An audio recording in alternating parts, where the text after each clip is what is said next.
আগামী 18 এপ্রিল 2025 শুক্রবার দিনটি থেকে শুক্রদেব প্রবেশ করতে চলেছে সিংহ রাশিতে এবং আগামী 19 এপ্রিল 2025 থেকে জুন 2025 এই সময়কালটির মধ্যে সিংহ বা লিও রাশির সপ্তম বা একাদশভাবে বসে থাকা শনিদেব সিংহ রাশিকে ট্রানজিট করে বেরিয়ে চলে যাচ্ছেন আগামী 7.5 বছরের জন্য। আর ঠিক এই সময়কালের মধ্যেই আমরা শুক্র ও শনির একটি মিলিত সংযোগ দেখতে পাবো। সিংহ রাশি কালপুরুষের রাশিচক্রের পঞ্চম রাশি হলো সিংহ রাশি, যার ইংরেজি নাম হলো লিও। এটি হলো অগ্নিতত্ত্বের রাশি, যেহেতু সিংহ রাশির অধিপতি গ্রহ হলো রবি তথা সূর্য, তাই বাবা মায়ের ভালোবাসার প্রতি চিরকাঙাল হয়ে থাকেন এই সিংহ রাশির জাতক বা জাতিকারা। তবে পরিবেশ পরিস্থিতির কারণে সেটা সবসময় বাইরে প্রকাশ করতে চান না। তবে সিংহ রাশির মধ্যে রয়েছে দৈত্য সত্তার প্রকাশ। তবে বাস্তবের থেকে কল্পনার দুনিয়ার স্বপ্নের জাল বুনতে বেশি পছন্দ করেন এই রাশির জাতক বা জাতিকারা। রবি তথা সূর্যের মধুর বা স্থির স্বভাবজাত সিংহ রাশির মন। তবে সূর্যদেবের আশীর্বাদ প্রাপ্ত রাশিতে 2025 সালের এপ্রিল থেকে জুন মাসের মধ্যে সিংহ রাশি বা লিও রাশির জনজীবনে আসতে চলেছে শুভ সমন্বয়ক যোগ। যেহেতু শুক্র সিংহ রাশির সাপেক্ষে জ্ঞান, প্রবৃত্তি, আমাদের জীবনের বিলাসিতা, আমাদের সুখ আনন্দ, আমাদের ভাগ্য, এই সমস্ত বিষয়কে নিয়ন্ত্রণ করে থাকে, তাই সিংহ রাশিতে শুক্রের এই ট্রানজিটের ফলে সিংহ রাশির মানুষদের এতদিন ধরে চলে আসা দুঃখজনক পরিস্থিতি, কষ্টদায়ক পরিস্থিতি, অর্থনৈতিক মন্দা, ব্যবসায় খারাপ পরিস্থিতি, এতদিন ধরে যে এসবগুলি চলে আসছিল, এবার কিন্তু আসতে চলেছে চাকা ঘোরার পালা। তবে সিংহ রাশির জনজীবনে আসতে চলেছে বিশাল বড় একটা পরিবর্তন। কি কি পরিবর্তন আসছে, কোন কোন ক্ষেত্রে পরিবর্তন আসছে এবং কোন কোন দিক থেকে পরিবর্তনগুলি হতে চলেছে, এবং এই পরিবর্তনশীল ফলাফলটি কবে থেকে কত দিন পর্যন্ত থাকবে, সেই সমস্ত নিয়েই হলো এবিভিটি চ্যানেলের আজকের আমাদের মূল আলোচ্য বিষয়। সিংহ রাশি বা লিও রাশির জাতক জাতিকারা হয়তো জেনে গেছেন সিংহ রাশির সাপেক্ষে কালপুরুষের রাশিচক্রের শনি রাশিগত পরিবর্তন ঘটাতে চলেছে এবং তারই সাথে সাথে শুরু করতে চলেছে শনির সাড়ে নতুন অধ্যায়। তার কারণে রাশিচক্রের পঞ্চমতম রাশি এবং সূর্যদেবের আশীর্বাদ প্রাপ্ত রাশি সিংহ রাশি বা সিংহ লগ্নের মানুষের ক্ষেত্রে শনির এই ইম্প্যাক্ট বেশ কিছুটা প্রভাব ফেলতে চলেছে। এরই পাশাপাশি সিংহ রাশিতে মঙ্গলের সঞ্চার ঘটতে চলেছে 2025-এর 18 এপ্রিল থেকে, এবং সিংহ রাশিতে মঙ্গলের এই প্রভাব চলতে থাকবে আগামী জুন 2025 সময়কালটি পর্যন্ত। তাই 18 এপ্রিল থেকে 15 জুন পর্যন্ত মঙ্গলের এই ইম্প্যাক্টের প্রভাবে সিংহ রাশি বা সিংহ লগ্নের জাতক জাতিকারা এরপর কিন্তু প্রভাবিত হবেন, এবং সিংহ রাশিতে মঙ্গলের এই প্রভাবের কারণে সিংহ রাশির জাতক বা জাতিকারা মানসিক স্থিরতা বৃদ্ধি পেতে লক্ষ্য করা যাবে। এরই পাশাপাশি এপ্রিল থেকে জুন সময়কালটির মধ্যে দেবগুরু বৃহস্পতির প্রভাবে সিংহ রাশির মানুষেরা সংসারে, সমাজে, কর্মের জায়গায় নিজেকে প্রকাশিত করা এবং পরিপূর্ণ করার একটা বিশেষ সুযোগ সিংহ রাশি বা সিংহ লগ্নের মানুষের ক্ষেত্রে লক্ষ্য করা যাচ্ছে। কর্মপ্রাপ্তি এবং তার মধ্যে নিজেকে উজ্জীবিত করার একটা সুযোগ সিংহ রাশির মধ্যে থাকতে চলেছে। তবে সিংহ রাশির ক্ষেত্রে আসল খেলাটি তো এবার শুরু হবে শনির এই ট্রানজিটের কারণে। বর্তমানে শনি পঞ্চমভাবে অবস্থান করছে এবং শনি বর্তমানে অবস্থান করছে মীন রাশিতে, এবং মীন রাশি হলো সিংহ রাশির পঞ্চম ভাব, এবং শনিদেব সিংহ রাশির ক্ষেত্রের তৃতীয় ক্ষেত্রের এবং চতুর্থ ক্ষেত্রের কারক গ্রহ হিসেবে বসে আছে। তৃতীয় ভাব থেকে কোনো কিছু আবিষ্কার করা, কোনো কিছু অর্জন করাকে প্রকাশ করা হয়, এবং চতুর্থ ভাব থেকে কর্মপ্রাপ্তির জায়গা, প্রাইমারি এডুকেশন বা শিক্ষার জায়গা, মায়ের সাথে সম্পর্ক, মায়ের স্বাস্থ্যের জায়গা, এরই পাশাপাশি আমাদের জীবনের ছোটোখাটো সফলতা, বিলাসিতা, বাড়ি গাড়ি ইত্যাদি আত্মীয়ের সাথে সুসম্পর্ক চতুর্থ ভাব থেকে বিচার করা হয়।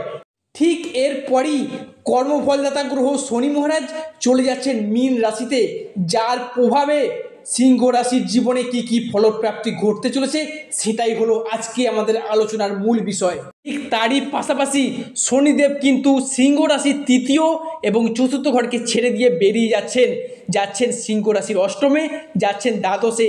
তাই সিংহ রাশির জাতক বা জাতিকাদের ক্ষেত্রে সিংহ রাশির তৃতীয় চরণে কোন কোন দিক থেকে সচেতনতা, কোন কোন দিক থেকে সুফল প্রাপ্তি ঘটতে চলেছে সেটাই হচ্ছে আজকের আলোচনার মূল বিষয়। যেহেতু শনিদেব সিংহ রাশির তৃতীয় এবং চতুর্থ ঘরকে ছেড়ে চলে যাচ্ছেন, সেহেতু যে কোনো রিলেশনশিপ বা সম্পর্কের জায়গায় সর্বপ্রথমে পরিবর্তনটি ঘটাতে চলেছে। জয় কর্মফলদাতা শনি মহারাজের জয়, জয় অঞ্জলি পুত্র মহাবলী বজরং বলী হনুমানজির জয়। আজকে আমাদের ABVT অ্যাস্ট্রো বাংলা বাস্তু টিপস ইউটিউব চ্যানেলে আপনাদের সকলকে স্বাগত জানাই। আশা করি আপনারা সকলে ভালো আছেন এবং সুস্থ আছেন। দর্শক বন্ধুরা, ভিডিওটি স্কিপ না করে শেষ পর্যন্ত দেখতে থাকুন। ভিডিওটিতে অবশ্যই একটি লাইক করে যাবেন এবং স্বয়ং শনি মহারাজের আশীর্বাদ পেতে কমেন্ট বক্সে শনি মহারাজের একটি নাম নিয়ে যাবেন। আগামী 19 এপ্রিল 2025-এর পর থেকে শনিদেব যখন ট্রানজিট করে বেরিয়ে চলে যাবেন, ঠিক তখন থেকেই যে কোনো রিলেশনশিপ বা সম্পর্কের জায়গায় অবশেষে সিংহ রাশির জাতক জাতিকাদের মধ্যে সম্পর্কের জায়গাগুলিতে দীর্ঘদিন ধরে জমে থাকা সমস্ত দুঃখ, কষ্ট, বদনাম, ইগো, অভিমান, অবহেলা সমস্ত কিছুকে পিছিয়ে রেখে এগিয়ে যাওয়ার পথে অনেকগুলি শুভ পরিবর্তন বৃদ্ধি পেতে লক্ষ্য করা যাবে। সম্পর্কের ক্ষেত্রে থাকছে অনেকগুলি সুপ্রস্তুতা, সম্পর্কের ক্ষেত্রে ইগো এবং অভিমানগুলিকে দূরে সরিয়ে রেখে সম্পর্কগুলিকে আবারও একবার জোড়া লাগানোর ইচ্ছা, প্রবণতা, প্রত্যাশা বৃদ্ধি পেতে লক্ষ্য করা যাবে। যে কোনো সিংহ রাশির প্রেমের ক্ষেত্রে হোক, দাম্পত্যের ক্ষেত্রে হোক, যে কোনো ভালোবাসার ক্ষেত্রে হোক, যে কোনো রিলেশনশিপের জায়গায় হোক না কেন, এতদিন যে ভুল বোঝাবুঝি, অশান্তি, তর্ক বিতর্ক কিংবা সম্পর্কগুলি সেপারেশনের দিকে এগিয়ে যাচ্ছিল, সেই জায়গায় নিজেদের ভুলগুলিকে বুঝতে পেরে সম্পর্কগুলিকে আবারও একবার এগিয়ে নিয়ে যাওয়ার, সম্পর্কগুলিকে আবারও একবার টিকিয়ে রাখার ইচ্ছা, প্রবণতা বৃদ্ধি পেতে দেখতে পাওয়া যাচ্ছে। সিংহ রাশির মানুষের পরবর্তী ক্ষেত্রে যে পরিবর্তনটি আসতে চলেছে সেটি হলো পরিবারগত দিক থেকে। পরিবারগত দিক থেকে আপনার রাশির চতুর্থ ঘর থেকে গৃহস্থ বাড়ির পরিবেশ, সামাজিক মান সম্মান প্রভৃতিকে বিচার করা হয়।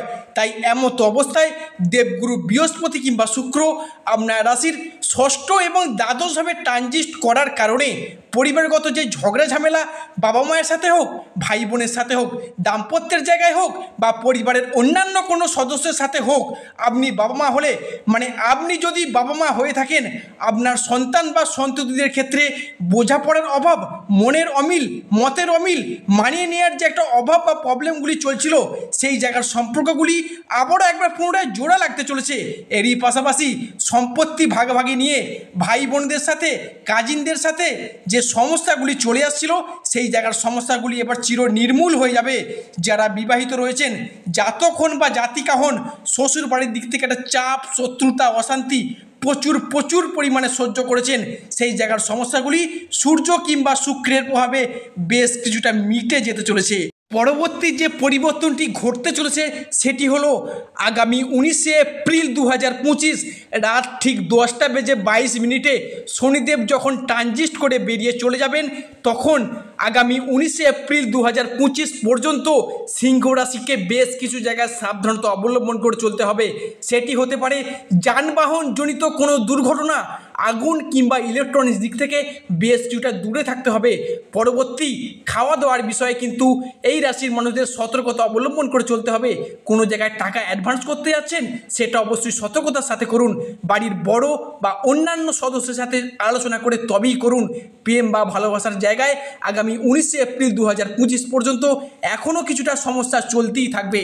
এমনও কিছু জাতক বা জাতিকা রয়েছেন যারা বহু যোগাযোগ করার পরেও বিয়ের পিঁড়িতে পা রাখতে পারছিলেন না। এবার কিন্তু তাদের মুখে হাসি ফুটতে চলেছে, একটা লম্বা চওড়া হাসি তাদের মুখেও দেখতে পাওয়া যাচ্ছে আগামী 19 এপ্রিল 2025 এই সময়কালটির পরবর্তী সময় থেকে। পরবর্তী যে পরিবর্তনটি ঘটতে চলেছে সেটি হলো সিংহ রাশি বা লিও রাশির মানুষজনদের ক্ষেত্রের অর্থনৈতিক ক্ষেত্রটি একটা ডামাডোলের সৃষ্টি হয়েছে। এতটাই আর্থিক ক্ষতিগ্রস্ত হয়েছেন যে জীবনে এতটা ক্ষয়ক্ষতি বা লস আগে কখনোই হতে হয়নি। ব্যবসায়ের জায়গায়, পারিবারিক জায়গায়, ঋণের জায়গায় বা কাউকে টাকা দিয়ে এতটাই ফেঁসে গেছেন এই রাশির মানুষেরা, সম্পূর্ণরূপে বলতে গেলে আর্থিক পরিস্থিতি সম্পূর্ণ পজিশনে প্রায় জিরো হয়ে যাওয়ার মতো অবস্থার সৃষ্টি হয়েছে। যেমন ব্যবসার জায়গায় গেছেন, সেখানেও বাধা, কোথাও অর্থ বিনিয়োগ করতে যাচ্ছেন, সেখানেও লসের মুখোমুখি হচ্ছেন, বা কম্পিটিশনের মার্কেটে ধীরে ধীরে নিজেকে পিছিয়ে পড়তে হয়েছে। যেহেতু বৃহস্পতি আপনার ব্যবসার জায়গায় আপনার কর্মের কারক গ্রহ হিসেবে, সূর্য আপনার রাশির সাপেক্ষে দশমভাবে প্রবেশ করেছে মধ্য গগনে। তাই এরপর থেকে এর পরবর্তী সময়কাল থেকে আপনার রাশির জাতক জাতিকারা ব্যবসার জায়গায় এতদিন যে সমস্যাগুলি কাটিয়ে এসেছেন সেগুলি পুরোপুরিভাবে রিকভারি করতে পারবেন বা কম্পিটিশানের মার্কেটে টিকে থাকার লড়াইয়ে সফলতার শীর্ষে উঠতে পারবেন। এরই পাশাপাশি যারা ঋণের জায়গায় জর্জরিত, পারিবারিক কারণে হোক, ব্যবসার ক্ষেত্রে হোক, সংসারে সমাজে যে কোনো প্রয়োজনে হোক, এতটা পরিমাণে লোন নিয়ে রেখেছেন, এতটা পরিমাণে লোন মনে হয় আগে কখনোই নিতে হয়নি, এই রাশির সাপেক্ষে ঋণ মুক্তির একটা শুভ যোগ লক্ষ্য করা যাচ্ছে। এরপরই স্বয়ং শনি মহারাজ যা কিছু কেড়ে নিয়েছিল শনির সাড়েসাতির দ্বিতীয় চরণে সব কিছুই কিন্তু একের পর এক হিসাব করে আপনাদেরকে ফিরিয়ে দিতে চলেছে। মোটামুটি 67% লোন আপনি এবার মিটিয়ে দিতে পারবেন এপ্রিল থেকে জুন 2025 সময়কালটির মধ্যেই। প্রিয় দর্শক বন্ধুরা, আজকে আমাদের আলোচনাটি শেষ পর্যন্ত দেখার জন্য ধন্যবাদ। যা আশা করি আপনাদেরকে আমার ভিডিওটি আগামী দিনে পথ দেখাতে সাহায্য করবে। সর্বশেষে শনি মহারাজের আশীর্বাদ পেতে কমেন্ট বক্সে শনি মহারাজের একটি নাম নিয়ে যাবেন।